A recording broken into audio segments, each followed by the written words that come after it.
ఏపీలో నూతన ప్రభుత్వం కొలువుదీరింది. చంద్రబాబు ఇప్పటికే సీఎంగా బాధ్యతలు స్వీకరించి యాక్షన్లోకి దిగగా మంత్రులు కూడా ఒక్కొక్కరుగా బాధ్యతలు చేపడుతున్నారు.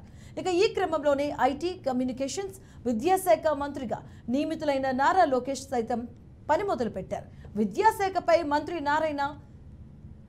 నారా లోకేష్ శనివారం సమీక్ష నిర్వహించారు. పాఠశాలల్లో డ్రాప్ అవుట్స్ అంశంతో పాటు మౌలిక సదుపాయాలపై విద్యాశాఖ ఉన్నతాధికారులతో చర్చించారు.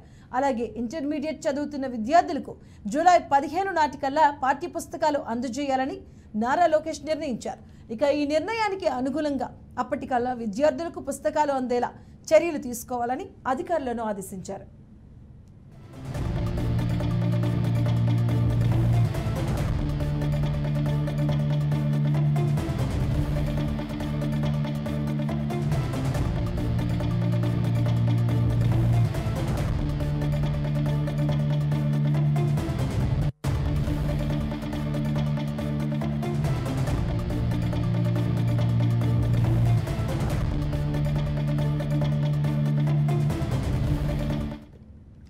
అలాగే ఏడాదిలోగా ప్రభుత్వ పాఠశాలల్లో పూర్తి స్థాయి మౌలిక సదుపాయాలు కల్పించాలని నారా లోకేష్ విద్యాశాఖ అధికారులను ఆదేశించారు.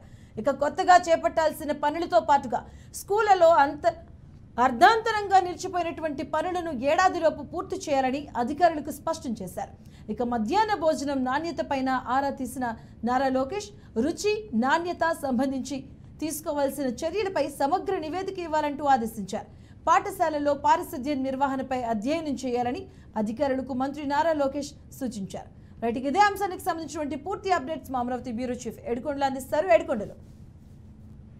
మధు, ఇటు ఐటీ శాఖ మంత్రి ఇప్పుడు కొద్దిసేపటి క్రితమే ఇటు ఉన్నతాధికారులతో సమీక్ష సమావేశం నిర్వహించారు. ఏడాదిలోగా ప్రభుత్వ పాఠశాలలో పూర్తి స్థాయి మౌలిక సదుపాయాలు కల్పించాలని, అలాగే విద్యా వ్యవస్థలో మార్పులను మంత్రి నారా లోకేష్ శ్రీకారం చుట్టారని చెప్పుకోవచ్చు. అయితే డ్రాప్ అవుట్ అలాగే మౌలిక సదుపాయాల పైన ఉన్నతాధికారులతో సమీక్ష చేసిన ఆయన ప్రభుత్వ ఇంటర్ కళాశాలలో చదువుతున్న విద్యార్థులకు జూలై 15 నాటికి పాఠ్య పుస్తకాలు, నోట్బుక్స్, బ్యాక్ ప్యాక్ ఇవ్వాలని చెప్పేసి కీలక నిర్ణయం చేశారు. దీనికి సంబంధించి కొద్దిసేపటి క్రితమే అటు రాష్ట్ర ఏదైతే మానవ వనరుల, ఐటీ, ఎలక్ట్రానిక్ శాఖ మంత్రి నారా లోకేష్ విద్యాశాఖ అధికారులను ఆదేశించారు. ఉండవల్లి నివాసంలో విద్యాశాఖ ఉన్నతాధికారులతో మానవ వనరుల, ఐటీ శాఖ మంత్రి ఈ రోజు సమీక్ష సమావేశం నిర్వహించారు. ఈ సందర్భంగా లోకేష్ మాట్లాడుతూ కొత్తగా చేపట్టాల్సిన పనులతో పాటు గత ప్రభుత్వం